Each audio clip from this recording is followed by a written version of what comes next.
Does GoDaddy charge GST? Yes, GoDaddy charges Goods and Services Tax, GST, on its services in accordance with applicable local tax laws. GST is a value-added tax levied on most goods and services sold for domestic consumption. The application of GST depends on your location and the nature of the services provided. For customers in India, GST application.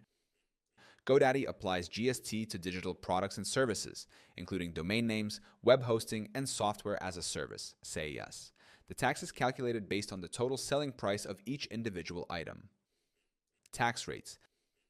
The GST rate is determined by the tax laws of your billing address. GoDaddy calculates tax based on the total selling price of each individual item, considering factors like the customer's billing address and the type of product purchased.